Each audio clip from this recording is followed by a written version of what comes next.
नमस्ते, मेरा नाम है ईशान और आज मैं आया हूँ ताथावड़े में रोहन अनंता का 730 स्क्वायर फीट 2 BHK मॉकअप देखने के लिए। तो चलिए देखते हैं। घर के बाहर का कॉमन पैसेज ऐसे प्लान किया गया है कि यहाँ एक वेलकमिंग सी फीलिंग आती है। फ्री फ्लोइंग एयर यानी कि वेंटिलेशन और भरपूर नेचुरल सनलाइट तो है ही, साथ ही एक इंटरैक्टिव स्पेस भी है। तो चलिए अब फॉयर कैसे दिखता है वो देखते हैं। ये फॉयर ऐसे प्लान किया गया है कि आपको आपकी पूरी प्राइवेसी मिलती है। कोई भी दो फ्लैट्स के दरवाजे एक दूसरे के सामने नहीं खुलते हैं। आजकल एक्सटर्नल वेंडर्स का आना एक आम बात है, जैसे कि न्यूज़पेपर वाला, दूध वाला या फिर कोई डिलीवरी एजेंट। इन्हें घर के बाहर से अंदर का व्यू नहीं मिलता है।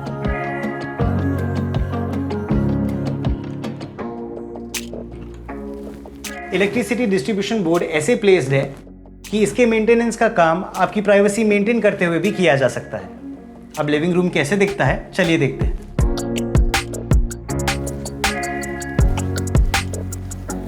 लिविंग रूम का इस्तेमाल at the end of the day हम रिलैक्स करने के लिए और एक अच्छा फैमिली टाइम स्पेंड करने के लिए करते हैं। इसलिए इस जगह को इंडिपेंडेंटली प्लान किया गया है। दूसरे रूम्स में जाने के लिए कोई भी cross over circulation living room के बीच में से नहीं होता, इसलिए मैं बिना किसी डिस्टर्बेंस के टीवी अच्छे से एंजॉय कर सकता हूँ। रोहन का हर घर प्लस होम्स कंसेप्ट में बनता है। इस जगह की प्लानिंग ऐसे की गई है कि जो टीवी की वॉल है और खिड़की है ये एक परपेंडिकुलर एंगल में है, ताकि टीवी देखते वक्त मेरे टीवी स्क्रीन पर कोई भी ग्लेयर नहीं आता है और मैं टीवी बिना किसी डिस्टर्बेंस के अच्छे से एंजॉय कर सकता हूँ। टीवी देखते वक्त अगर मुझे मोबाइल या लैपटॉप चार्ज करना है तो मुझे यहाँ से कहीं भी उठकर जाने की ज़रूरत नहीं है।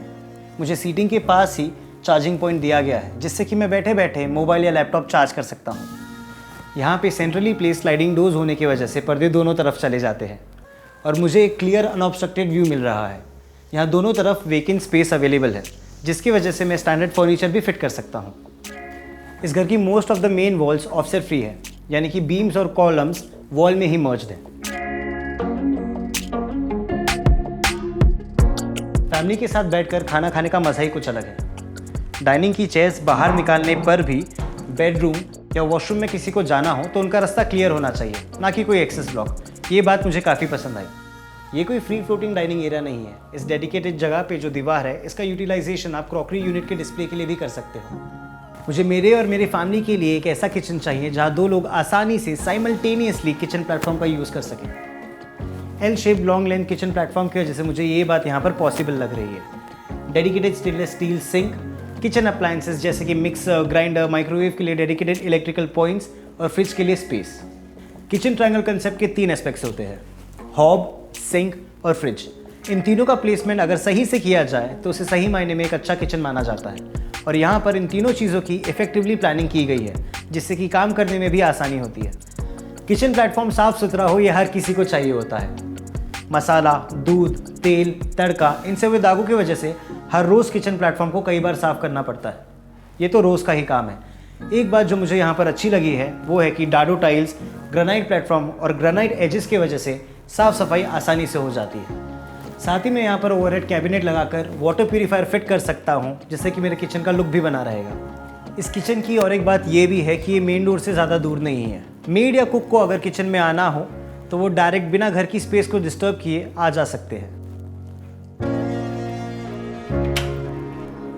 किचन और यूटिलिटी का रिश्ता ही अलग होता है। यूटेंसिल्स रखना, यूटेंसिल्स निकालना या वॉशिंग के लिए यूज़ करना, काफ़ी बार आना जाना पड़ता है। वॉशिंग मशीन के लिए इनलेट आउटलेट का प्रोविज़न किया गया है, वो भी सही प्लेसमेंट के साथ, और एक एडिशनल टैब भी दिया गया है यूटेंसिल्स और पॉट वॉश करने के लिए।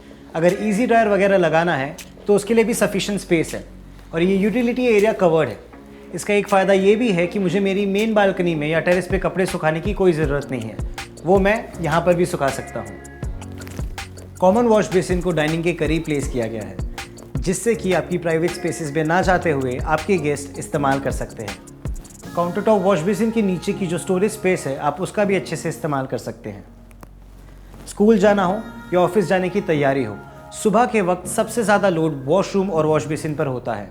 यहाँ आप दोनों का इस्तेमाल साइमल्टेनियसली कर सकते हैं। चलिए अब कॉमन वॉशरूम देखते हैं। वॉशरूम है, गीला तो होगा ही, पानी तो गिरेगा ही, लेकिन ध्यान देने वाली बात यह है कि वेट एरिया का पानी ड्राई एरिया में ना आए, इसलिए यहाँ पर टाइल ड्रॉप दिया गया है।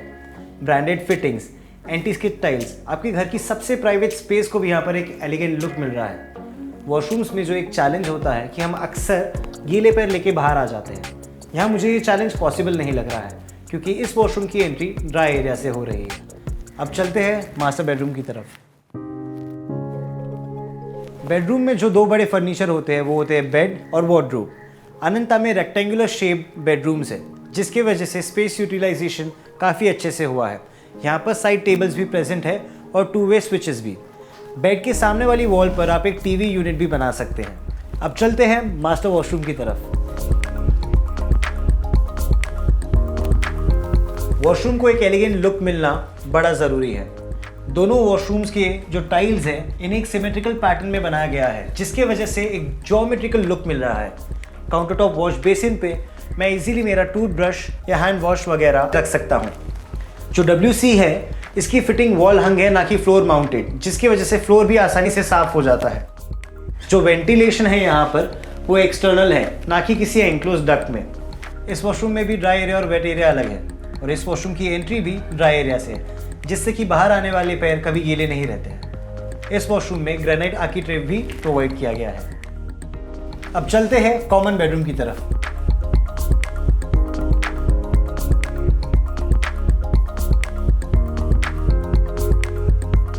हमने जो अब ये मास्टर बेडरूम देखा वो घर के एक साइड में प्लेस्ड है और कॉमन बेडरूम दूसरे साइड में। इस डिज़ाइन की वजह से कोई पैसेज क्रिएट नहीं होता, एक ऐसी डेड स्पेस जो आपके किसी काम की नहीं है। यहाँ कोई डेड स्पेस नहीं है, यहाँ का हर एक स्क्वायर फीट आप अच्छे से इस्तेमाल कर सकते हो।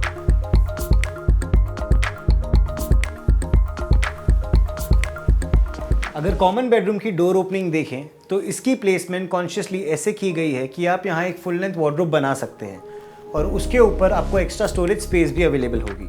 कॉमन बेडरूम में एक फुल लेंथ वार्डरोब बैठ जाए और उसके बाद आपको मूवमेंट के लिए स्पेस मिले, ये कई बार पॉसिबल नहीं होता। लेकिन इस बेडरूम को देखकर ये चीज़ तो क्लियर है कि एक बेड, 2 साइड टेबल और एक फुल लेंथ वार्डरोब के बाद भी आपको मूवमेंट के लिए एक फ्री स्पेस अवेलेबल है।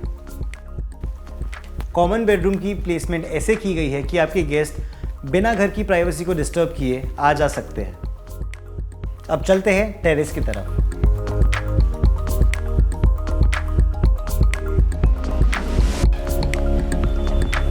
मुझे कोई मेरी टेरेस पर ओवरसी नहीं कर सकता।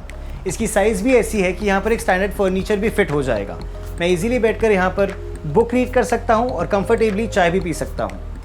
Most of the times AC का जो आउटडोर यूनिट है वो अनप्लान जगहों पर लगाया जाता है जिसकी वजह से बिल्डिंग का एलिवेशन शाबी हो जाता है। यहाँ पर आपको एक डेडिकेटेड लॉफ्ट मिल रहा है जिसकी वजह से आपके घर का लुक भी अच्छा रहेगा। अनंता में हर घर में जनरेटर बैकअप प्रोवाइड किया गया है। वर्क फ्रॉम होम करने वालों को ये बात खास करके पसंद आएगी। घर में प्राइवेसी का होना और साथ ही साथ अकेलेपन की फीलिंग का ना होना, ये बहुत ज़रूरी है। आप इस घर में विजुअली सारे रूम से कनेक्टेड रहते हो। घर का टूर तो हो गया, मुझे ऑलरेडी इस घर से एक कनेक्शन सा फील हो रहा है। मुझे ऐसे लग रहा है कि मेरी फैमिली की जो सारी ज़रूरतें हैं वो यहाँ पूरी हो जाएगी और उसके साथ ही साथ मुझे मेरी एक इंडिविजुअल स्पेस भी मिलेगी।